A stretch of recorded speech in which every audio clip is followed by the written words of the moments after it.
Un couple heureux, c'est un couple qui, la première des choses, qui partage des passions ensemble, qui partage des activités, mais surtout, plus en profondeur, qui va penser à développer les trois entités du couple. Et dans un couple, en fait, il y a trois entités. Il y a toi, il y a moi et il y a nous. C'est-à-dire que dans un couple, et on l'a vu énormément il y a 50 ans, il y a 30 ans, ça a toujours été le cas où l'un des deux dans le couple donnait plus d'attention que l'autre, portait plus que l'autre sur les épaules. Et ça ne fonctionne pas et ça n'a jamais fonctionné. On a vu le nombre de divorces immenses qu'il y a eu, notamment dans les années 80, 90, 70. Ça revient maintenant. C'était notamment parce qu'il y avait un déséquilibre énorme. Donc, dans un couple, si vous voulez que ça fonctionne, il faut penser à ce que votre partenaire s'épanouisse, soit bien.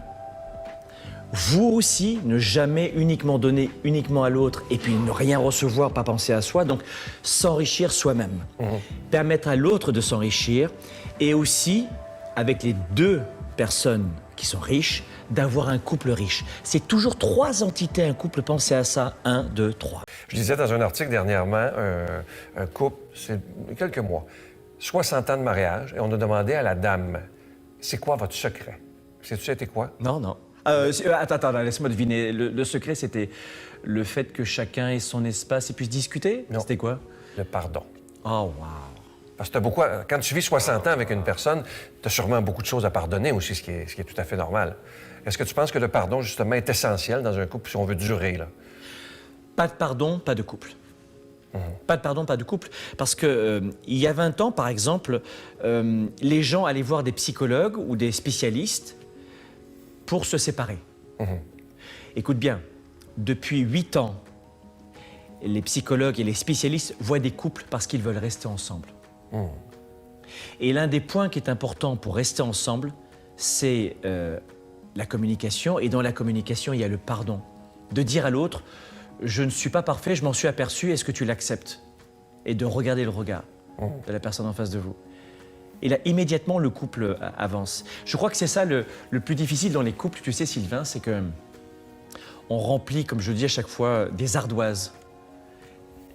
Et ça fait aucun sens de se dire qu'on va retenir ce que nous avons vécu comme petit problème il y a 20 ans, il y a 10 ans. Il y en a qui sont comme ça. Qui, que ça recule. Te souviens-tu ce que tu m'as fait il y a 20 ans? Non. Ça apporte de la toxicité au couple. C'est-à-dire que, je vais te dire pourquoi. Tiens, je te pose une devinette toi aussi. Tu sais pourquoi les couples font ça? Pourquoi ils se reprochent autant? Étant donné que je suis pas comme ça, j'ai aucune idée. Honnêtement, ça me surprend toujours. C'est tellement vrai, je te connais en plus. Mais je vais te dire pourquoi. Parce qu'ils le font avec eux-mêmes. Les gens se reprochent à eux-mêmes tout ce qu'ils n'ont pas fait, tout ce qu'ils n'ont pas vu, tout ce qu'ils n'ont pas dit. On se reproche du matin au soir. Nous avons chaque jour, Sylvain, 60 000 pensées. 45 000 de ces pensées sont négatives. 95% de nos pensées sont les mêmes que la veille. Qu'est-ce qui se passe à ton avis quand on se fait des reproches? On vit dans le même monde. Tu m'apprends là. Et lorsqu'on est dans un couple où on se reproche l'un à l'autre, c'est simplement parce que nous le faisons déjà avec nous-mêmes, devant le miroir, quand on ose le regarder, le miroir d'ailleurs. Ouais. Donc voilà pourquoi les gens se comportent avec les autres comme ils se comportent avec eux-mêmes aussi. C'est pas toujours un réflexe de méchanceté, tu comprends? C'est parce que j'ai le réflexe moi-même de m'autocritiquer, de mal me parler. Qui vous parle? J'ai demandé à un participant à l'un de mes séminaires une fois, qui vous parle le plus toute la journée? Et ce participant, cet homme me dit, ma belle-mère. Et je dis, non, pas du tout. Qui? Et il m'a dit, c'est moi. Bravo, bonne réponse. Tout à fait. Attention à ce discours intérieur.